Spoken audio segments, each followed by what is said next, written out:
What was the Titanic? So we are on chapter 6, and this one is entitled Abandoned Ship with an exclamation point. At 12:10 a.m., Captain Smith entered the wireless room. He told the operators to send the call for help. Immediately, they sent the Morse code distress signal CQD.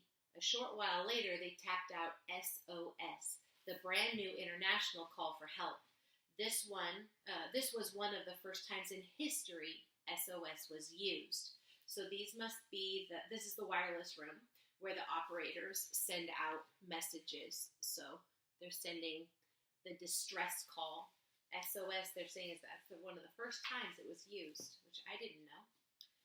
3 ships replied to the signal, the closest being the Carpathia, but it was 58 miles away. How could it reach the Titanic in time? Even at its top speed, the Carpathia was about 4 hours away. Passengers began to fill the outer decks of the ship. By this time, some could tell they were walking on a slight slope. Still, most didn't want to believe that anything so terrible had happened that lifeboats were needed. Indoors, the ship was warm and comfortable. Why risk getting into a tiny lifeboat on the cold, dark sea? Especially since the Titanic was supposed to be unsinkable. When the first lifeboat was lowered at 12:45 a.m., it was less than half full. 10 minutes later, officers launched the first of 8 white distress flares into the sky. Each flare exploded with a loud bang. Would another ship see them? So I'm going to show you. There's 2. One is a drawing, and it's a map, and it shows the Titanic and how far it was from Carpathia. And then the second one is, I believe, it's the crew members getting the people into the lifeboats. See it? Okay. First and second class passengers waited on the boat deck. Some were dressed in warmer clothes. The orchestra set themselves up and began playing cheerful music. Downstairs in the lower decks, there was more confusion as third-class passengers ran down hall after hall. They tried to find stairways that led to the top deck. However, it was like finding the way out of a maze. Many didn't speak English and couldn't read the signs. Hundreds of third-class passengers never made it up to the deck where the lifeboats were. So this is a 2-page picture that shows the scene.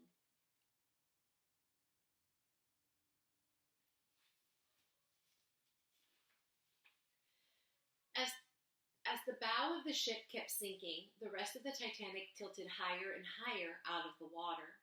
Furniture was sliding across the decks. By now, it became clear that everyone needed to get off the sinking ship, fast. But not everyone could, not with only 20 lifeboats. And there had never been a safety drill either. Passengers didn't even know what to do.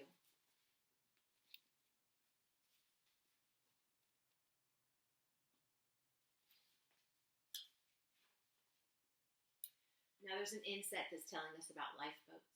Ship lifeboats. Titanic had over 2,200 people on board, but its 20 lifeboats only had room for 1,178 people.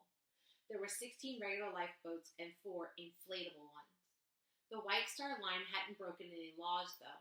A boat the Titanic size was only required to have enough lifeboats for 962 people. Most ship owners believed that in an emergency, another ship would be near enough to rescue everyone. The job of the lifeboats would be to take passengers from the ship in trouble to the rescue vessel.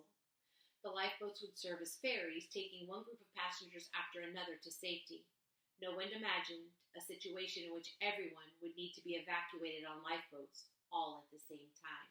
And this is a picture of a drawing of Titanic and showing the lifeboats, how they were on the sides.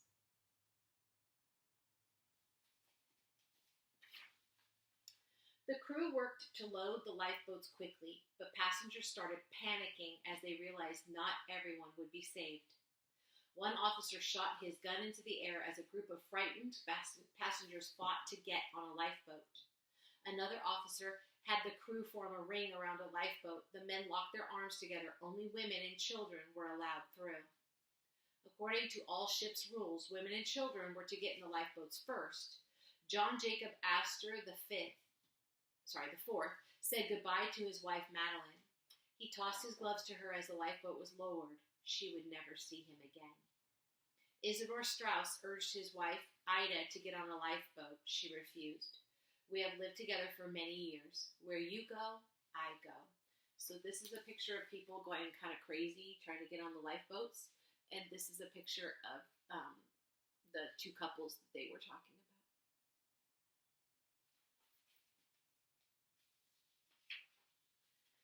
Captain Smith dismissed the men in the wireless room. You can do no more. Now it's every man for himself. That meant crew members could try to save themselves in whatever way they could.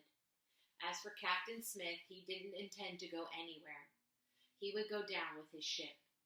The Titanic was indeed his final voyage, but there would be no peaceful years of retirement for him. At 2:05 a.m., the last lifeboat launched into the sea. Over 1,500 passengers remained on board, screaming in panic, grabbing railings to hold. Some people decided to swim or to jump into the frigid ocean, hoping to swim to safety. This is the captain. And this is a picture of people having to jump into the water.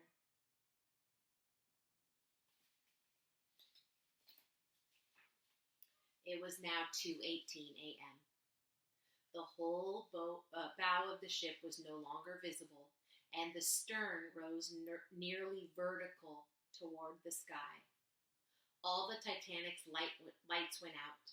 With a terrible sound, the ship snapped in two pieces and sank. So see, as the back of the ship went down, it lifted the whole front of the ship out of the water, but the weight of the ship was too much. So instead of just like completely going like this and going down, it went like this and then broke, and then ended up going down in two pieces.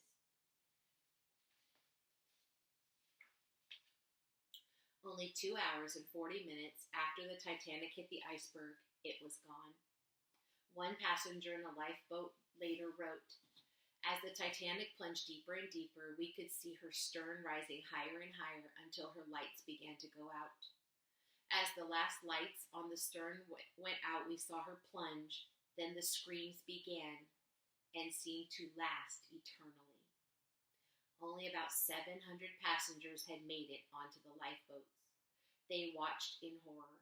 Some sat in silence, others cried. Many couldn't grasp what they were seeing. It all had happened so fast. One passenger said, the sounds of people drowning are something that I cannot describe to you, and neither can anyone else. It's the most dreadful sound, and there is a terrible silence that follows it. So this is them going away in the lifeboats. And you can see the ship is gone, or almost gone, and people are jumping into the water. You have to remember the water is full of ice, so it's super cold, really cold. You can't stay alive in water that cold. Some passengers in the lifeboats wanted to row to those in the water and help them, but others were frightened that swimmers would overwhelm the lifeboats. In the end, only one lifeboat returned to try to save anybody. In the water, some held onto deck chairs as many mini rafts. Even with life jackets, people couldn't stay alive for more than 20 minutes in water that was only 28 degrees. Soon the cries of those in the sea began to quiet. A woman in the lifeboat number 4 watched shooting stars in the sky. She had never seen so many. She remembered a legend that said, every time you see a shooting star, somebody dies. Now there was nothing for survivors to do but wait and hope for rescue. They were all alone on the cold, dark sea. So one of the ships went back and picked up some of the people who were floating in the water, swimming in the water. They were afraid that if they went back, the people would grab onto the sides of the boat and flip the boat over, and then they would all die. So they weren't willing to try to help. So here's the timeline of disaster. 11:40, the Titanic hits the iceberg. 12:05 a.m., Captain Smith orders the crew to uncover the lifeboats and alert passengers. 12:15, first wireless call for help. 12:45, first lifeboat lowered. 2:05, last lifeboat lowered. 12:10, last wireless call sent. 12:18, lights go out on the ship. 2:20, the Titanic sinks. Here is an actual picture of the Titanic, black and white because they didn't have color film yet. That's what it actually looked like.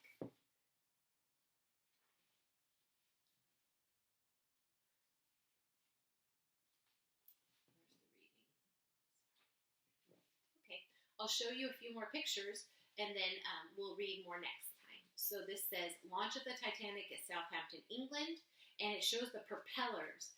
They're the huge, they're huge, like they whirl around. They're called propellers, but like kind of on the front of an old airplane, but they're on the bottom, and they're what make the ship go. And then it says, inspector examines life jackets on the Titanic before its voyage in 1912. So let me show you. These are actual pictures, which are sort of interesting. See how huge those propellers are? Way bigger than the people standing there. Then it says first class lounge on the Titanic. That'll be the top picture. And there's a reading room. And then there's a suite, a private room on the other side, and the first class dining room.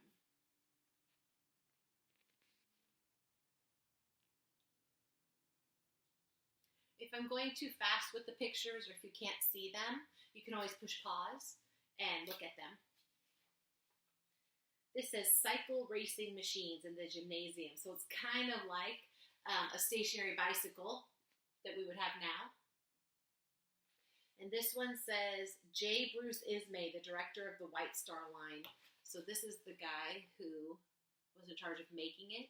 And I have to tell you, he was on that first voyage, and he made sure to get into a lifeboat, even though it was supposed to be women and children only at first, right? So the top is going to be a replica, so like a remake of the grand staircase. And then there's actual picture of survivors in one of the lifeboats.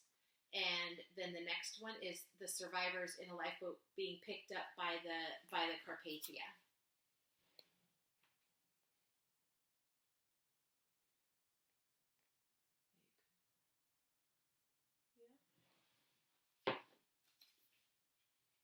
The lifeboats that carried most of the 705 survivors, that's a picture over here, and it says survivors of the Titanic on Carpathia.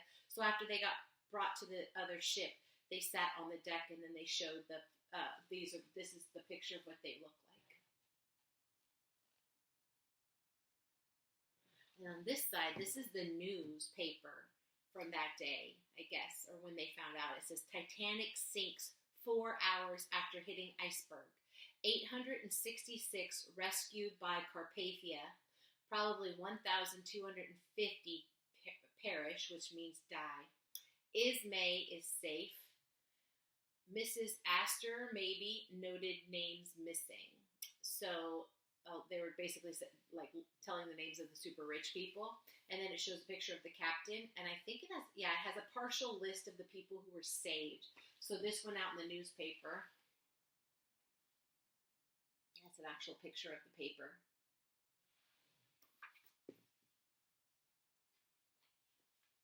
Then it shows a newspaper boy on April 14th, 1912. And he's holding a paper that says Titanic disaster, great loss of life. And then it says Titanic stewards waiting to be questioned about the sinking. So that would be people who worked on board were being asked questions about what happened. Then there was a Senate hearing investigating the sinking, and that's a picture on the next page. And Captain Arthur Rostron of the Carpathia with Titanic survivor Molly Brown. So it looks like he got an award, I guess, for saving so many people.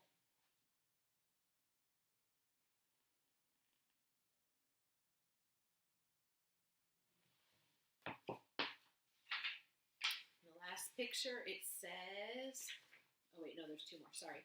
The submersible Argo searching for the Titanic in 1985. So there's like this submersible kind of robot boat kind of a thing, and they were searching for the actual ship that was at the bottom of the ocean. And it looks like they found it in 1985, and it sank in 1912, so that's a long time, right? says American oceanographer Robert Ballard announces his discovery of the wreckage, 1985. So that's a long time later. So that's the little robot kind of boat thing that I guess went down far enough to find it. And that's the guy who found the wreckage of the ship.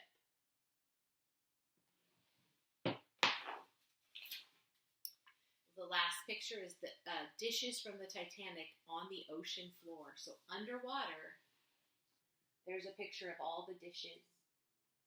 Well, some of them. Interesting, right? They got some really good pictures. Okay, so tomorrow looks like we'll finish tomorrow because the last chapter is called Rescue. So at least that'll be a little more uplifting, right? Some people lived, so that's nice. All right, so tomorrow, 2 more readings. I'll talk to you about what we're going to read after we're done with Titanic, which will be tomorrow. And I will have another video tomorrow with exciting news about something else I think you'll be really interested in. Okay? I miss you all. I hope you're doing great. Keep sending me stuff. Keep sending me the videos and keep sending me the haikus. I love reading them. You guys are so creative and you're doing such a great job. So, super excited to hear from you, and I will see you later.